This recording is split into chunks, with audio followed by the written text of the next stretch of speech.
let's talk about scales a little bit. So let's think about how we play them. We usually don't just take them as they come and just use it that way. Like, we don't play 1, 2, 3, 4, 5, 6, 7 of the scale and then we just say, okay, that's it, we're ready, this is the only scale run we can do. No, of course not, right? What we do is actually play some patterns over it. And depending on how you see the scale, first you can see it as vertical 3 notes per string. So if you want to play in G major, 3 5 7 3 5 7 4 5 7 4 5 7 5 7 8 5 7 8, stuff like this. 2, you could see it as horizontal, meaning that you play every single note of the scale on one string. And if it's G major, again, you can go G major, but starting on E, because why not? We could start it from a G. If we start it on G, it's going to be 3 5 7 8 10 12 14 15. If we start it from 0, from the E note, we're just going to add 2 notes. So 0, 2, 3, 5, and so on. Anyway, we don't care about that, meaning that whether you see it in a vertical kind of manner or a horizontal kind of manner or anything in between, you can come up with different patterns to play it, right? You can see it in almost like a combined approach and a combined manner, and you could use some diagonal patterns that you repeat over octaves, because the way to play a scale diagonal is just to repeat it over octaves, right? So yeah, depending on how you see the scale, you can come up with different patterns. And I wanted to show you a pattern that I think is very, very useful for scales, but also not only for scales, it's also useful for arpeggios, and it's a super good technique workout. So it's called sequence fourths. And I know it sounds kind of weird, but don't worry, I'll explain it super basically here. And I do think that even a person who doesn't have any experience with guitar will get it. So let's say that we have 7 notes in our scale. We're playing a diatonic scale, like not a pentatonic scale. We're playing, let's say, a major or a minor scale or Phrygian, whatever. We have 7 notes in it. So let's label them 1, 2, 3, all the way up to 7.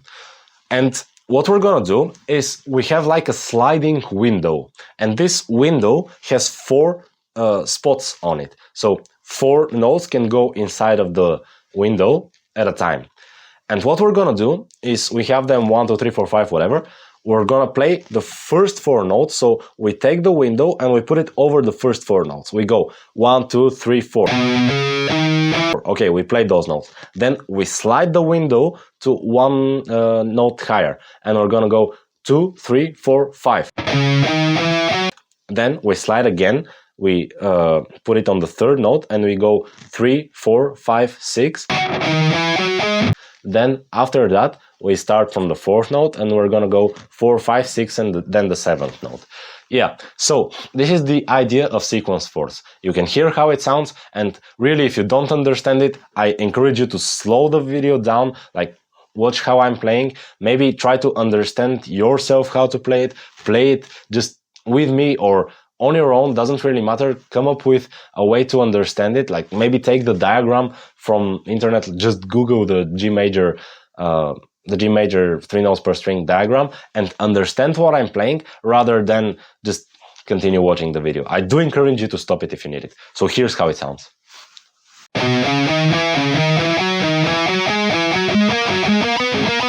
Now, an absolutely cooler idea is to take that sliding window and apply to arpeggios that we know. So we're gonna label the notes again 1, 2, 3, 4 up to whatever number of notes you're gonna play in an arpeggio. If you play it like in the most expanded way on just one position, you're gonna have 2 notes on the 5th string, 1 note on the 4th, 2 notes on the 3rd string. If you're playing, for example, a minor 7, major 7, doesn't matter. If you're playing a 7 arpeggio, you're gonna have 2 notes on the 3rd string, 1 on the 2nd string, and then 3 notes actually, because you can go up to the next note. So not only the root and then like thirds and stuff like that, you can play 3 notes on the 1st string. So 2 plus 1, 3, plus 2 is going to be 5, plus 1, 6, and then 3 notes after that, we have 9 notes. So we're going to order them 1, 2, 3, 4, 5, 6, 7, 8, and 9.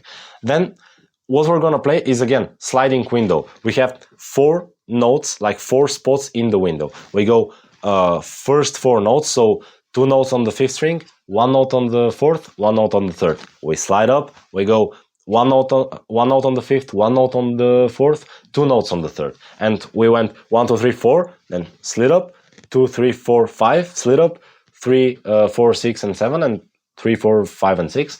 Anyway, I really wanted to say 6 and 7. So yeah, that's the deal to go about it. And you can apply that to arpeggios, you can apply that to scales, you can apply that to any kind of major or minor 7 or major 7, whatever kind of triad or whatever kind of arpeggio you want to play, and it sounds like this.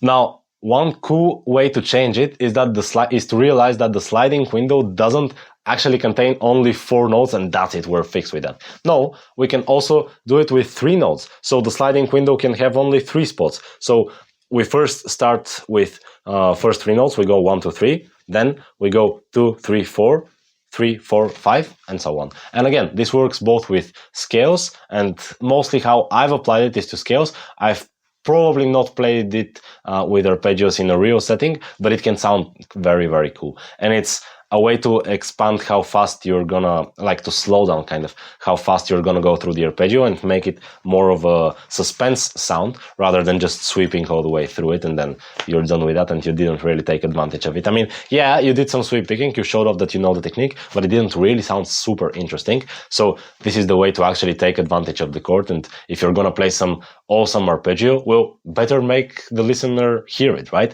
So expand your arpeggios with the sequenced thirds here if we're playing 3 notes in the sliding window.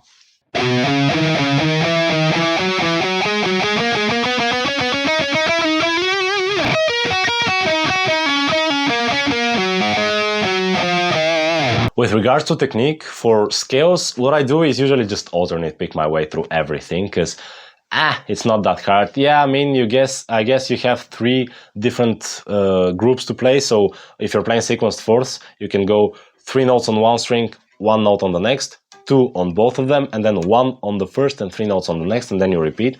Yeah, you have 3 different groups to get used to, but it's not as hard, like not as hard as it sounds.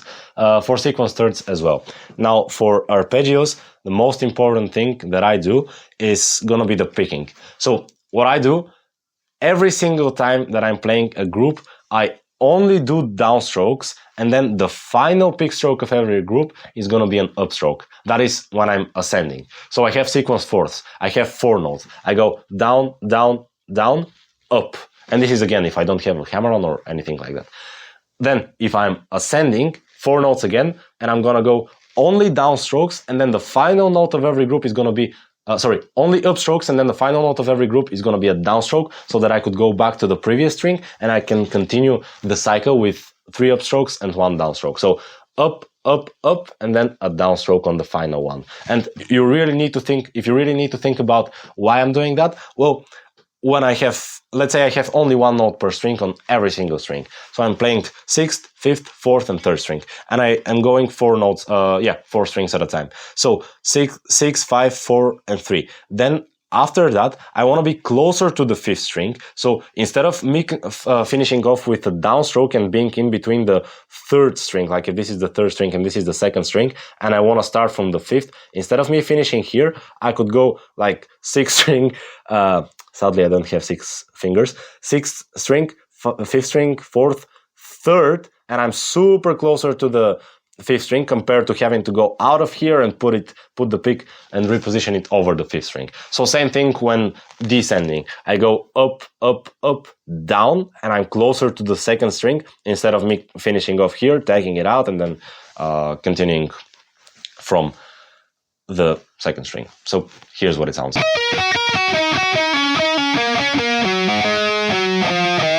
The only exception would be that if I finish on the 3rd string where I have a hammer on or a pull off, if I'm playing the whole extended major or minor 7, let's say, arpeggio, well, there I'm gonna do 3 pick strokes. So if I'm ascending and I'm playing 4, like groups of 4, so sequence fourths, if I'm ascending and I can go 5th string 1 note, 4th string 1 note, 3rd string 2 notes, the 2nd note of the 3rd string, it's actually going to be a hammer on. So I don't need to play 2 pick strokes there. I mean, yeah, you could do a hammer on, but you could do an upstroke, but what I do is a hammer on, because a hammer on allows me to go back to the 4th string because I started from the 5th, right? So if you didn't remember, 1 on the 5th, 1 on the 4th, 2 on the 3rd. And I could go down on the 5th, down on 5, down on 4, down on 3, and up on 3, and I'm still back on the 4th string. Or I could just do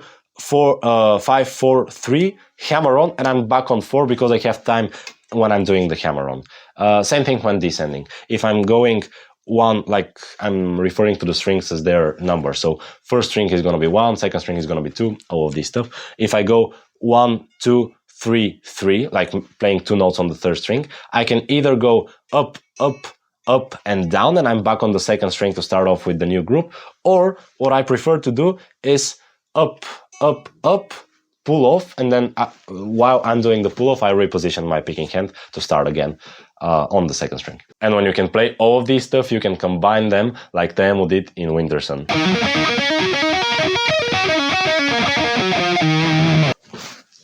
So practice all of these, 3, 4, maybe 5 of these like spots in the windows, and then your direction changes when sweep picking, and creativity will just be your default setting afterwards, right?